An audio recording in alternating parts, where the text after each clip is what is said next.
सकाळच्या वेळेस काकडा आरती होईल. काकडा आरतीनंतर आतल्या साईडला महाअभिषेक पांडुरंगाचा चालतो आणि त्याच्यानंतर 10 ते 12च्या दरम्यान पांडुरंग काल्याचं कीर्तन होतं, देहूकरांचं कीर्तन राहील आणि 2 वाजता बरोबर प्रस्थानाला सुरुवात होईल. जे राज्याचे मुख्यमंत्री एकनाथजी शिंदे या कार्यक्रमाला देव देवस्थानतर्फे आमंत्रित करण्यात आले. तसे सुनील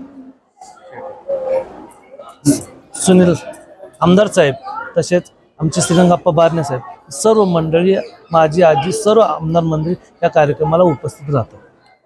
आस लागली आहे सगळ्या वारकऱ्यांना विठुरायाची. त्या अनुषंगाने पाऊस पण चांगला बरसलेला आहे, तर काय परिस्थिती असेल, किती वारकरी यावेळेला सहभागी होतील असं मला? बऱ्याच ठिकाणी बऱ्यापैकी पाऊस झालेला आहे, पेरण्या उरकलेल्या आहेत आणि त्याच्यामुळे वारकरी मोठ्या प्रमाणात भाविक सुख संबंध आहेत. त्यामुळे मोठ्या प्रमाणात वारकरी या कार्यक्रमाला आवर्जून उपस्थित लावतील.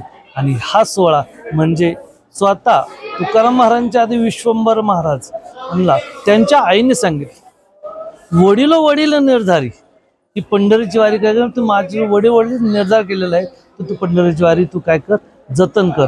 आणि ह्या जतन करण्याचा त्यांचा साक्षात अनुभव आहे. आणि त्यामुळं ते स्वतः तुकाराम म्हणतात, पंढरीची वारी आहे माझ्या करी, अनेक न करी तीर्थव्रत, व्रत एकादशी करीन उपवासी, गायन अनिशी मुखे नाम. त्या पांडुरंगाचं मुखात नाम घेऊन त्या पंढरीची वारी कर. म्हणजे कसं जा तर गात जागा प्रेम मागा विठ्ठलाशी. त्या पंढरीच्या वेळात सगळे आनंदाच्या वेळात नाचणं हे आनंदाचं प्रतीक आहे, गाणं हे आनंदाचं प्रतीक. त्या पंढरीच्या पांडुरंगाच्या भेटीला आनंदाच्या वर निघालेल्या आहे.